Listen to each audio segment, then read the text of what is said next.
Human rights calamity. Yan daw ang ginawa ni Pangulong Duterte sa kanyang unang taon sa pwesto. Ayon po yan sa Human Rights Watch o HRW. Ipinunto ng grupo na dahil sa madugong kampanya kontra droga at panggigipit sa mga kritiko ng naturang kampanya, lumala ang mga paglabag sa karapatang pantao sa bansa. Bumuelta naman sa HRW si Senador Richard Gordon. Sa isang panayam, hinamo ni Gordon ang grupo na patunayan na ang gobyerno mismo ang pasimuno o ang nasa likod ng mga patayan.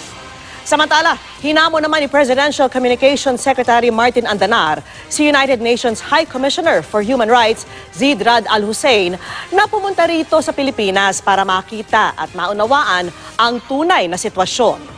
Tugon niya yan sa puna ni Zeid na malaking banta raw sa international law ang pagsuporta umano ni Pangulong Duterte sa torture at sa mga extrajudicial killings. It's a democracy. They can say whatever they want to say. But I would advise him to go to the Philippines and see for himself.